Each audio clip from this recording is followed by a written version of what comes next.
রায়কিশোরীর লেখা গল্প রিইউনিয়ন। তাহলে নেক্সট 31 মানে ফাইনালি আমাদের লং অ্যাওয়েটেড রিইউনিয়ন হচ্ছে। হ্যাঁ একদম, তোকে বাকি যা কিছু মেসেজ করে দেব। আর হোয়াটসঅ্যাপ গ্রুপে অ্যাক্টিভ থাকিস মা, ঝগড়াঝাটি করে বারবার লিভ করিস না, ওখানেই সব আপডেট পাবি। আচ্ছা, আমি ঝগড়া করি? আর ওই পাপান টুকাইদা ওরা পুজো করে বল? সে তোরা ছোট থেকেই ইন্ডিয়া পাকিস্তান। আচ্ছা যাই হোক, বস আসছে বুঝলি, পরে কথা হবে, কাটলাম। ঠিক আছে রাখ। কলটা কেটে মোবাইলটা খাটে রেখে মা মা করে চিৎকার করে ওঠে স্নেহা। ওদিকে রান্নাঘর থেকেই মেয়ের চিৎকার শুনে আঁচলে হাত মুছতে মুছতে ছুটে আসেন অর্চনা দেবী। কী রে, কী হলো? ষাঁড়ের মতো চিৎকার করছিস কেন? টেবিলে ভাত তো বাড়াই আছে, এদিকে এসো, কথা আছে। ঢং করিস না, কি হয়েছে বল। ওদিকে গ্যাসে কড়াই বসানো আমার। উফ, শোনোই না। রানাকে মনে আছে তোমার? রানা আগরপাড়ার মেজমাসির নাতি না? দেখ মা, রানা রানা কোয়ার্টারে আমাদের উল্টো দিকের ব্লকে থাকতো, রীতা কাকিমার ছেলে। মনে পড়ল? আর তুমি যার কথা বলছো সে রিন্টু। ও হ্যাঁ, রানা মাধ্যমিকে স্ট্যান্ড করেছিল, বড্ড ভালো ছিল পড়াশোনায়। হ্যাঁ হ্যাঁ, মনে পড়েছে। তা ওর বিয়ে? না মা, রানা বিয়ে করছে না। আর রীতা কাকিমাও ওর পিছনে বিয়ে বিয়ে করে ঘুরছে না। ও ভালো চাকরি করে, চেন্নাইতে আছে এখন। বাহ, রীতা খালি বলতো ওর ছেলেটা ওকে ছাড়া থাকতেই পারে না। দেখ কি সুন্দর এখন একা একা বাইরে আছে। হে হে, সত্যি আমাদের সেই ছোট্ট রানা এখন অনেক বড় হয়ে গেছে। মা কি পড়ছে, কি বসিয়ে এসেছো? গেল গেল, আমার বাঁধাকপি আজ শেষ তোর এই গল্পের চক্করে। আচ্ছা ঠিক আছে, তুমি বাঁধাকপি সামলাও, আমি খেতে বসছি। মা, আজ মাছের ঝোলটা ওয়াও হয়েছে। রোজই ওয়াও হয় মা, তোমার রোচে না। তোমার বাবা দিব্যি সোনামুখ করে খেয়ে নেয়। সে বাবা তোমার বর বলে, আমি ভালো হলে ভালোই বলি। চুপ কর, 7 বয়স হতে চলল, আর মেয়ে কিনা মায়ের পিছনে লাগছে। কতবার বলি এবার বিয়েটা কর, চাকরি করছিস, বিয়ের বয়স হয়ে গেল। তোর থেকে ছোট ছোট বোনগুলো বিয়ের পিঁড়িতে বসে পড়ল। আমার আর ভালো লাগে না। এই তুই আর তোর বাবা আমার জীবনটা শেষ করে দিলি। ওই লোকটা তো কোনো হুঁশই নেই, মেয়ের বিয়ে দিতে হবে। স্নেহার ডাকে মুখ ফেরান অর্চনা। কি? বাঁধাকপি? হ্যাঁ দি। দেখ, তখন তোর সাথে কথা বলতে বলতে তলা ধরে গেল। ভালো হয়েছে মা, বেশ একটা বারবিকিউ ফ্লেভার অ্যাড হয়েছে। মরণ, বল পুড়ে গেছে। মানুষটা তো স্বাদ করে আনলো চিংড়ি মাছ দিয়ে বাঁধাকপি খাবে বলে। খাট থেকে মোবাইল আর ব্যাগটা নিয়ে বেরোতে যাবে স্নেহা, অমনি মেসেজ ঢুকলো মোবাইলে। স্ক্রিনে চোখ পড়তেই হেসে উঠল ও। এসব কিছুই নজরের বাইরে যায় না অর্চনা দেবীর। দরজায় মেয়েটাকে টাটা করতে গিয়ে অস্পুষ্ট বলেই বসেন। ছেলে 2 বছরের ছোট হলেও আমাদের আপত্তি নেই কোনো, তুই তোরা সুখী হলেই আমরা খুশি। আর রীতাও তো। মাকে থামিয়ে স্নেহা বিরক্তির সুরে বলে ওঠে, মা আমরা একটা রিইউনিয়ন প্ল্যান করছি জাস্ট। কোন ইউনিয়ন? উৎকণ্ঠা নিয়ে জিজ্ঞেস করেন অর্চনা। কিচ্ছু না, রাতে এসে বলবো। অফিসে ঢুকতেই সৌগত একগাল হেসে স্নেহার দিকে এগিয়ে এসে বলে গেল, মাত্র 12 মিনিট লেট। কালকেও তুই 9 মিনিট লেটে এসেছিলি, স্যারকে লাগাইনি বলেই নিজের কিয়স্কে বসে স্নেহা। গতকালের কিছু পেন্ডিং কাজ আছে, তাতে মন দিল ও। মোবাইল সাইলেন্ট করতে গিয়েই লাস্টবার হোয়াটসঅ্যাপটা খুলতেই চোখে পড়ল কয়েকদিন ধরে ওর ভালো থাকার পাসওয়ার্ড, আমরা রায়পাড়া কোয়ার্টারের কচি কাঁচা নামের গ্রুপটা, যাতে আবার 3টে আনরিড মেসেজ। আর অমনি চোখে মুখে আবার হাসি ফুটে উঠল ওর। ছোটবেলার স্মৃতি সততই সুখের হয়, মনে মনে বলে ওঠে স্নেহা। স্নেহা সান্যাল, অমিতাভ আর অর্চনার একমাত্র মেয়ে, এখন একটা মাল্টিন্যাশনাল কোম্পানিতে চাকরি করে। ছোটবেলা কেটেছে দমদমের কাছে রায়পাড়া গভর্নমেন্ট কোয়ার্টারে, এখন পাইকপাড়ার বাসিন্দা। স্কুলিং প্রথমে বাগবাজার নিবেদিতা, আর পরে +2 সঙ্ঘে, গ্রাজুয়েশন জয়পুরিয়ায়, তারপর মাস্টার্স রাজাবাজা সায়েন্স কলেজ। সুন্দরী, রুচিশীল, আত্মবিশ্বাসে ভরপুর স্নেহার বাড়িতে গত ১.৫ বছর নয় নয় করে ৮টা সম্বন্ধ এসেছে, আর প্রত্যেকেরই মোটামুটি স্নেহাকে পছন্দ। কিন্তু কিছু না কিছু করে স্নেহা সব সম্বন্ধ ক্যান্সেল করিয়ে ছেড়েছে। পাত্রদের মধ্যে কয়েকজন তো এখন ওর ফেসবুক ফ্রেন্ড। ওদেরই মধ্যে একজনে তো রিসেন্টলি বিয়েতে খেয়েও এলো। এই অবস্থায় অর্চনা দেবীর মাথায় মেয়ের বিয়ে নিয়ে চিন্তা শেষ নেই, তা বলে দিতে হবে না। যদিও অমিতাভবাবুর মেয়েকে নিয়ে অত চিন্তা নেই। একবার তো আচ্ছা, মেয়েটার যখন ইচ্ছে নেই বিয়ে করার এখন, তখন থাক না আর কটা দিন আমাদের কাছে বলে গিন্নি রোষানলে পড়েন। তাই এখন তিনি নির্বাক থাকতেই বেশি ভালোবাসেন। তা বলে এটা ভাবলে ভুল হবে যদি ভাবেন স্নেহা বিয়ে করতে চায় না। বেচারি কলেজে পড়তে জড়িয়েছিল একটা সম্পর্কে, কিন্তু ছেলেটি খুব একটা সুবিধের ছিল না। তাই এই সব প্রেম ভালোবাসা নিয়ে উদাসীনও তারপর থেকে। অবশ্য ছেলেটা যে খুব বেশি ইম্প্যাক্ট ফেলেছিল ওর মনে তেমনটাও না, যতটা ওর কষ্ট হয়েছিল ডিম্পাদির বিয়ে হয়ে গেছে শুনে। তারপর থেকে পাত্র পছন্দতে খুঁতখুঁতে হয়ে গেছে ক্রমশ স্নেহা। এই খবরটা দিয়েছিল ওকে ওর ছোটবেলার কোয়াটারতুতো বন্ধু আইভি, যার সাথে ও এখন এই লাঞ্চ ব্রেকে বেরিয়ে বকবক শুরু করলো বলে। দাদা, একটা স্যান্ডউইচ আর একটা ব্ল্যাক কফি। সৌগতকে ওর দিকেই ডাব্বা ঝুলিয়ে আসতে দেখে কানে ফোন নিয়ে ব্যস্ত হয়ে পড়ার অভিনয় শুরু করে দেয় স্নেহা। ওকে কথা বলতে দেখে যদিও আর দাঁড়ায় না সৌগত, কাউন্টারের ছেলেটা এসে স্যান্ডউইচ আর কফি দিয়ে গেল টেবিলে। কোথায় থাকিস? একটা ফোন ধরতে এত সময় লাগে? আরে ধুর, না না, জাস্ট রিলিজ হলাম। তুই না? রানা কি বলল? কি আর বলল, 31 আপাতত ডেট ফিক্সড। প্লেস বলল ব্যারাকপুরের কাছে একটা বাগান বাড়ি। আমাকেও তাই বলেছে। তুই কি ট্রেনে যাবি? এটাই না বিশ্রী। করতে যাচ্ছে রিইউনিয়ন। বেটার বল পিকনিক। কোথায় গাড়ি ভাড়া করবে তার না। কি যে বলিস, চিনিস তো সব কটাকে। এই যে আসতে রাজি হয়েছে এই না কত। তাছাড়া গাড়ি করলে লাভ কি হতো? কোয়ার্টার থেকে তো আর যাচ্ছি না ছোটবেলার মতো। তুই পাইকপাড়া, আমি ডানলপ, পিকুরা নাগের বাজারে। কি করে পসিবল? তা ঠিক। আচ্ছা, কে কে যাচ্ছে বল তো? গ্রুপে পাপানটা এত ভুলভাল বকে। হা হা হা, তোর পিছনে লাগে বল রাদার। এই তো তুই, আমি, পাপান, ঋতুপর্ণা, রিম্পাদি ওর বর, মামনেদি ওর বর, রানা, টুকাইদা, পাপান, টিটো, 2 পিকু, নিমুদা আর নেই দুলহান, আর মেবি নিনিদি।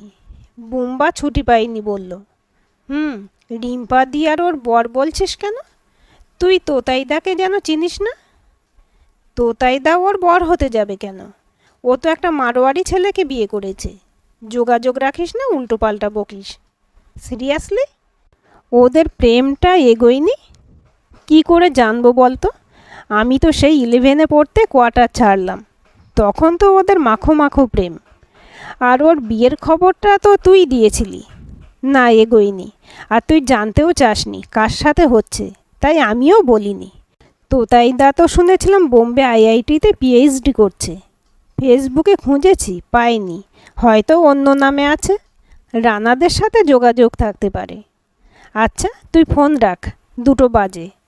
ফোনটা কেটেই সৌগতর টেবিলের দিকে তাকালো স্নেহা। মোবাইলে মগ্ন। মনে মনে বেজায় খুশি স্নেহা আইবির থেকে নিউজটা পেয়ে। জোরে হাঁক দিয়ে সৌগতকে ডাকলো ও। বয়ফ্রেন্ড? কি ওই যে ভাটার ছেলে কেলিয়ে কেলিয়ে? না, আইভি, ছোটবেলার বন্ধু, সিঙ্গেল, সুন্দরী, ভালো জব করে। কথা বলবো তোর জন্য? হা হা হা, আছে তোর কাছে না কিনবো? আছে, চল ওদিকটাই যাই। স্নেহা সৌগত একটু হাওয়া খেতে গেল।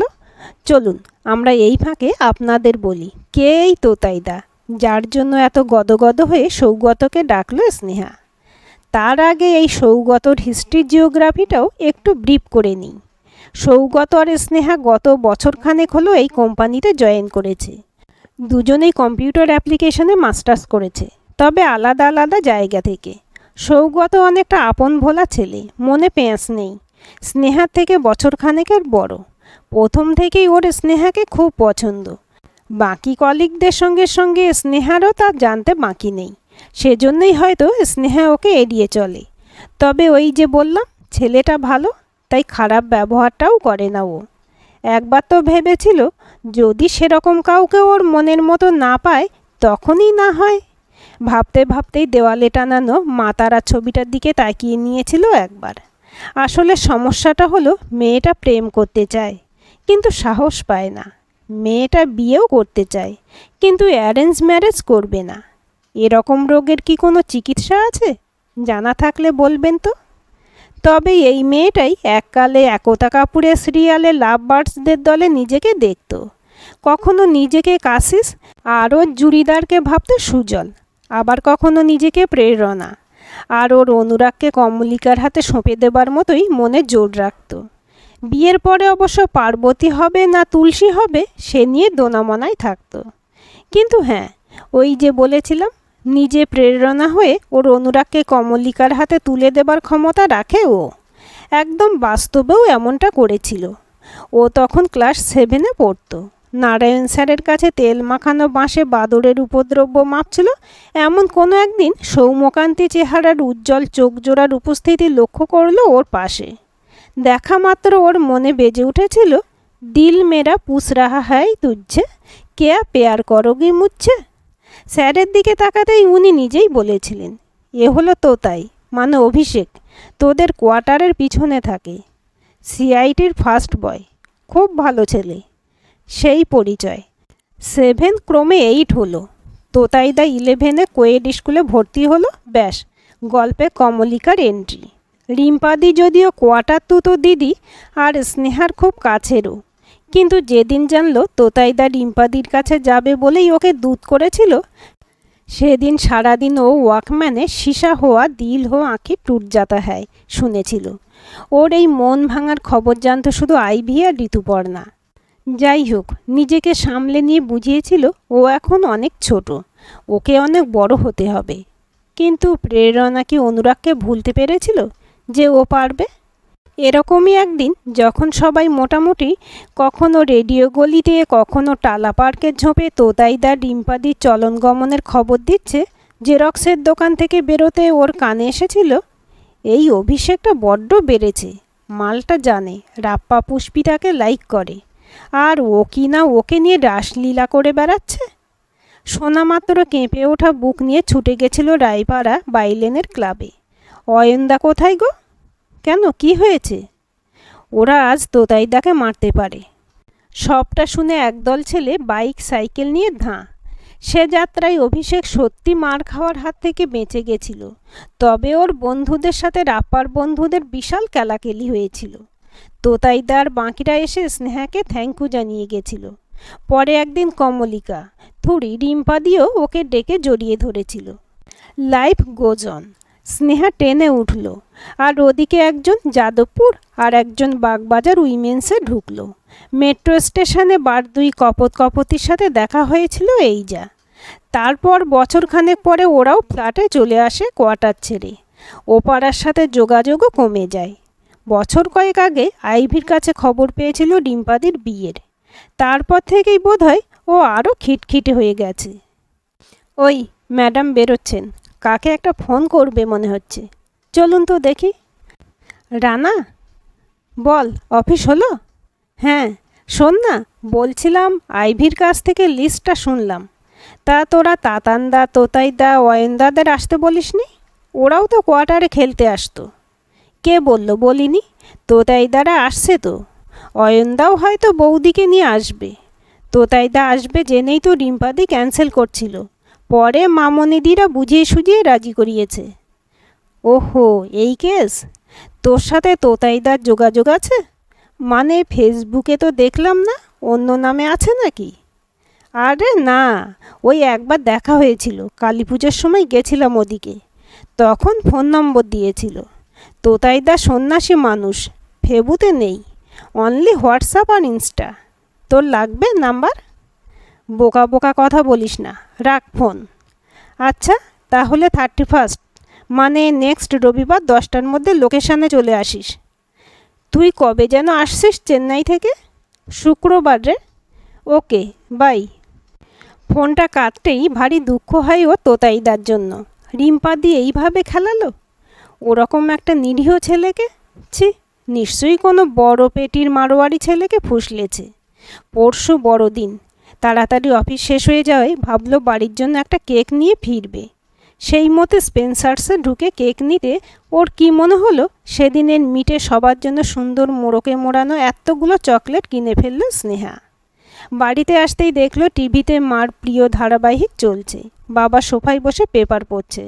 অনুদির হাতে কেকটা দিয়ে ফ্রিজে রাখতে বলে নিজের ঘরেই যাচ্ছিল, অমনি অর্চনা দেবী বলে উঠলেন, তোর বাবা তোকে কি জিজ্ঞেস করবে বলছিল? স্নেহা বাবাকে জিজ্ঞেস করল, তোমার আবার কি প্রশ্ন?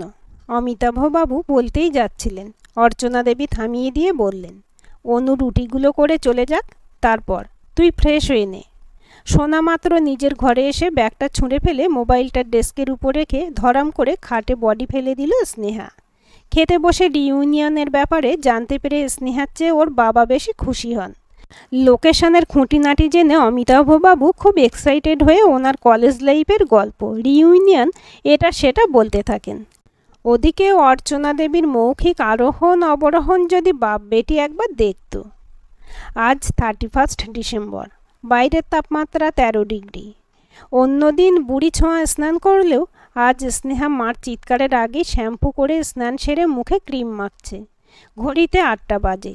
অর্চনা দেবী ওর ঘরে এসে ওর রকম সকম দেখে ঠোঁট উল্টে চলে যেতে যেতে বলে যান, বাবা, রিইউনিয়ন হচ্ছে। কাজের কাজ হলে বুঝতাম। গতবারে শখ করে কেনা মসলিপট্টনম শাড়িটা আজ ভাঙল স্নেহা। বেশ ছিমছাম সাজের মধ্যে নিজেকে আকর্ষণীয় করে তোলার ক্ষমতা ওর বরাবরই একটু বেশি, তাই আজকেও তা বিফলে গেল না। ওর মা তো ওর বেরোনোর সময় ওর বাবাকে দিয়ে একটা ছবিও তুলিয়ে রাখলো। এবার থেকে এই ছবিটাই নাকি দেবে পাত্রপক্ষ চাইলে। টিকিট কাটতে কাটতে কল্যাণী লোকালটা বেরিয়ে গেল। এটাতে সবাই যাবে বলেছিল। যাই হোক, এরপরে সেই 9টা 20-তে নৈহাটি আছে। নেটে দেখাচ্ছে মাঝে একটা ট্রেন ক্যান্সেল। ট্রেন যখন ব্যারাকপুরে পৌঁছালো ঘড়িতে তখন 10টা 10 বাজে। মনে মনে স্নেহা ভাবছে সবাই পৌঁছে গেছে, ওর একারই লেট আজকে। রানার বলে দেওয়া রুটেই গঙ্গার ধারে বাগান বাড়িতে এসে পৌঁছতে রিকশায় আরও মিনিট 20 লাগলো। কোথায় তোরা? তুই কোথায় এত লেট? বুঝতেই পারছিস ট্রেন মিস করেছি। আমি মেন গেটের কাছে আছি দাঁড়িয়ে। আচ্ছা দাঁড়া, আমি আসছি। এখানে তো আরও পার্টি আছে। প্রায় 7 বছর পর রানাকে দেখছে স্নেহা। কোয়ার্টার ছাড়ার পর বইমেলায় দেখা হয়েছিল শেষবার, বাকি তো ফেসবুকেই, যার ডিপিতে ওকে বেড়ে উঠতে দেখা। হাঁটার স্টাইলটা একই আছে। হালকা কথা চালাচালি করতে করতে রানা ওকে নিয়ে আসলো গঙ্গার ধারের ওদের বুকিং স্পটে। ওকে দেখেই ছুটে এলো আইভি, ঋতুপর্ণা, পাপাই, টিটো, পাপান। ওদের আসতে দেখে একবারও ওর মনে হয়নি সবাই আজ ওরা বড় হয়ে গেছে। ছেলেদের মুখ আজ গোপদাড়িতে ঢাকা হলো, দূর থেকে সেই 10-12 বছরের টিটো, পাপাই, পাপান, পিকুর মুখগুলোই ওর মনে আসছিল বারবার। এদের সবার সাথে সোশ্যাল সাইটে যোগাযোগ থাকলেও সামনাসামনি দেখা বেশ কয়েক বছর পর, এমনকি কারো কারো সাথে তো দেখা প্রায় 10 বছর পরে। হাসি ঠাট্টা, গল্প, পিছনে লাগা, রাগানো, এসবের মধ্যেই ব্রেকফাস্ট সারল ওরা। মামনিদির বিয়েতে যেতে না পারা থেকে রিম্পাদির বর পাল্টে যাওয়ার দুঃখের ভাগ দেওয়া নেওয়া করছিল স্নেহা নিজেই উপযাচক হয়ে। হঠাৎ পিকুর গলার আওয়াজ পাওয়া গেল, ওই তো তোতাইদা আর অয়নদা আসছে। পিছনে ফেরার আগে রিম্পাদির মুখটা দেখছিল স্নেহা, বেচারি যেন ভূত দেখছে। পিছনে ফিরতে স্নেহাও 440 ভোল্টের ঝটকায় সাদা কালো হয়ে গেল। অয়নদার বৌদিকে তো বুঝলো, কিন্তু তোতাইদার পাশে ওটা কে? বুকের মধ্যে কষ্টরা যেন কনসার্ট করছে ওর, শুধু কাঁদতে পারছে না এই যা। রিম্পাদি আর ওর মুখের ভৌগোলিক অবস্থান এক, শুধু কারণটাই যা আলাদা। একটু দূরেই দাঁড়িয়েছিল স্নেহা যখন ওরা পরিচয় পর্ব সারছিল। রানা পাপাই তোতাইদার বউকে এমন বৌদি বৌদি করছিল যেটা দেখে সর্বাঙ্গ জ্বলে যাচ্ছিল স্নেহার। আইভি, ঋতুপর্ণারাও কত ডাকলো ওকে খেলার জন্য। শাড়ি খুলে যাবার অজুহাতে না গিয়ে মাদুরেই বসে রইল ও। ও মা, ওটা কি দেখছে ও? রিম্পাদি তোতাইদা কথা বলছে? হা ভগবান, এটাও ওকে দেখতে হলো। মনের মধ্যে হাই স্কেলে ধুমতানানা ধুমতানানা হচ্ছে ওর। তোতাইদা কি ওর দিকে আসছে এবার? হ্যাঁ তাই তো। কী রে, কেমন আছিস? ভালো। তুমি? ভালোই। শুনলাম ভালো চাকরি করছিস তুই। ওই টুকটাক। তোমার পিএইচডি কমপ্লিট? না রে, এই নেক্সট মান্থে পেপার সাবমিশন। বৌদিকে খুব মিষ্টি দেখতে। তোর রিম্পাদির বরটাও বেশ গোলগাল নাদুস নুদুস। তোমাদের ছাড়াছাড়ির খবরটা আমি জানতাম না, বিশ্বাস করো। জানলে আসতিস আমার কাছে। মানে? কিছু না, যেটা হবার না সেটা হতোও না, জেনে রাখবি। চল, খেতে ডাকছে। রান্নার সমস্ত অ্যারেঞ্জমেন্ট দুই পিকু, পাপান আর টিটোর করা, যার এক কথায় প্রশংসা করে শেষ হবার নাই। যারা রান্না করেছেন তাদের ফোন নম্বর এখন সবার মোবাইলে। দুপুরে খাওয়া দাওয়ার পর সবাই এখন ওর গায়ে হেলান দিয়ে গুলতানি করতে মশগুল। এরই মাঝে রব ওঠে স্নেহাকে গান করতে হবে। মামনিদি তো বলেই বসে, আমাদের রায়পাড়া হাউজিংয়ে সেলিব্রিটি আর্টিস্ট স্নেহা, গাইতে তো তোকে হবেই। তোর যেটা ইচ্ছে তুই শোনা, আমরা তাই শুনবো। সবার চোখ এখন ওর দিকে। কি করবে বেচারি, কবিগুরুকে স্মরণ করে ধরলো তারই একখানা গান। আমি বহু বাসনায় প্রাণপণে চাই, বঞ্চিত করে বাঁচালে মোরে, এ কৃপা কঠোর সঞ্চিত মোর জীবন ভরে। মুগ্ধ উপস্থিতি প্রত্যেকেরই। বেশ একটা ঘোরের মধ্যে আছে সবাই। নীরবতা ভেঙে তোতাইদা গেয়ে উঠল, আজ তোমাকে দেখতে এলাম অনেক দিনের পরে। সঙ্গে সঙ্গেই রিম্পাদির মোবাইল নিয়ে উঠে যাওয়া দেখে সকলেই মুখ টিপে হেসে উঠল হয়তো। বেলা পড়ে আসার আগেই ছেলেরা ক্রিকেট খেলতে ছুটল, সঙ্গে দুজন জামাইও তাদের দলে। ওদিকে মামনিদি আর ঋতুপর্ণা নেটফ্লিক্সে ব্যস্ত। আইভি নিদ্রাদেবী হয়ে পড়েছে। কি মনে হলো, স্নেহা উঠে গঙ্গার ধারে বাঁধানো ঘাটের কাছে এসে বসল। কে একজন যেন ওর পিঠে হাত রেখে বলল, বড্ড ভালো গাও তুমি, গানটা ছেড়ো না। পাশ ফিরতেই তোতাইদার স্ত্রী, মানে তানিয়া বৌদি। এ কি আপনি? শালটাও তো আনেননি। হাওয়া দিচ্ছে কিন্তু এদিকে বেশ। তোতাইটাকে বললাম শালটা গাড়ি থেকে বের করে দিয়ে যেতে, দেখো খেলতে চলে গেল। মালটা বিয়ে করুক আগে, বুঝবে। বৌদি সহ্য করে নিচ্ছে, বউ কিন্তু সহ্য করবে না। কি বলো? বিয়ে মানে আপনি? আমি? আমি তো ওর বৌদি গো। তাতানদা? হ্যাঁ, তাতান আমার হাজব্যান্ড। ওর তো আসার কথা ছিল, হঠাৎ অফিস থেকে আর্জেন্ট কল এলো আর অমনি আশা ভোগে হয়ে গেল। আমিও আসতাম না, এই তোতাই জোর করে নিয়ে এলো। তারপর ভাবলাম পুষ্পিতাও আসবে, যদি ও বেচারা আনকমফোর্টেবল হয়ে পড়ে। তাছাড়া তুমিও আসবে যখন বলল, তখন তোমার সাথে আলাপ করার লোভটা সামলাতে পারলাম না। তোমার কথা খুব শুনেছি ওদের মুখে। পুষ্পিতা তোতাইয়ের সম্পর্কটা হবার পিছনে তোমার অবদান যথেষ্ট, কিন্তু যা ভবিতব্য তা তো হবে। তবে তুমি স্বীকার করবে কিনা জানি না, যতটা আমি শুনেছি তোমার ব্যাপারে, আমার বারবার মনে হয়েছে কোথাও তুমিও তোতাইকে হয়তো ভালোবাসতে, তাই নয় কি? চুপ করে থাকে স্নেহা। তোতাই তোমাকে যোগাযোগ করার চেষ্টা করেছিল ওদের রিলেশনশিপটা ভেঙে যাবার পর, কিন্তু তুমি বোধহয় তখন একটা রিলেশনশিপে ছিলে। আমি জানি না আমার বলাটা ঠিক হবে কি না। আইভি বলল তোমার সম্পর্কটা নাকি এগোয়নি আর। যদি এখন কোনো সম্পর্কে না থাকো, তুমি কি আমার এই অগোছালো ভাইটার হাত ধরবে স্নেহা? উত্তরের অপেক্ষায় থাকতে হয় না তানিয়াকে। স্নেহার চোখের জলই ওকে সবটা বুঝিয়ে দেয়। সন্ধ্যা নেমে আসার আগেই ওরা সবাই আবার যে যার পথে ফিরবার তোড়জোড় শুরু করে দেয়। কি জানি আবার কবে দেখা হবে। সবার চোখ না ভিজলেও মন কিঞ্চিত সবারই ভেজা। চোখাচোখি হতেই তোতাইদা স্নেহাকে ইশারায় দাঁড়াতে বলল। ভালো থাকিস বলেই ফোন নম্বরটা চায় ও। স্নেহাকে তানিয়াই ওদের সাথে ওদের গাড়িতে যেতে অনুরোধ করে। আইভিকেও ডানলপে নামিয়ে দেবে বলতে ওরা দুজনে ওদের গাড়িতে ওঠে। সেভেন ট্যাঙ্কস আসতেই তানিয়া ড্রাইভার দাদাকে গাড়ি সাইড করতে বলে। তোতাই, যা তো স্নেহাকে বাড়িতে পৌঁছে দিয়ে আয়, আমি গাড়ি নিয়ে বেরিয়ে যাচ্ছি। আসার সময় রিকশায় চলে আসিস। সিগনালে গাড়ি দাঁড়িয়ে ব্যস্ত রাস্তা পার হবার সময় স্নেহা যে তোতাইয়ের হাতটা ধরল, আর তোতাইও যে ওর হাতটা পাল্টা চেপে ধরল, দেখা মাত্রই জানালার কাছে চোখ রাখা তানিয়ার ঠোঁটে তখন হাসির রেখা বিদ্যুতের মতো খেলছে। সিগন্যাল গ্রিন হতেই গাড়ি ক্রসিং থেকে বাম দিকে টার্ন নিল। কি ভালো লাগলো? কি ভাবছেন আমি কোথায়? আর তারপর কি হলো? তারপর যা হবার তাই হলো। এই তো গত 15ই ডিসেম্বর অভিষেক আর স্নেহার বিয়েটা খেয়ে ওদের এই মিষ্টি প্রেমের গল্পটা ওদের কাছ থেকে শুনেই আপনাদেরকে বললাম। এখনও ভাবছেন, আরে গত বছর 31শে ডিসেম্বর রবিবার ছিল, এবারে সোমবার পড়েছে। যান যান, এরকম রিইউনিয়ন প্ল্যানে থাকলে নামিয়ে ফেলুন। কে বলতে পারে এই নতুন বছরেই হয়তো আপনার কপাল খুলে গেল। তবে নিজে নিজে ইনিশিয়েটিভ নেবেন। সবার কিন্তু অভিষেকের মতো বৌদি ভাগ্য থাকে না। আজকের গল্পটি কেমন লাগলো কমেন্ট করে জানাবেন। ভালো লাগলে লাইক, শেয়ার এবং হাইপ করবেন। আর চ্যানেলটি সাবস্ক্রাইব করে বেল আইকনটি ক্লিক করে রাখতে ভুলবেন না।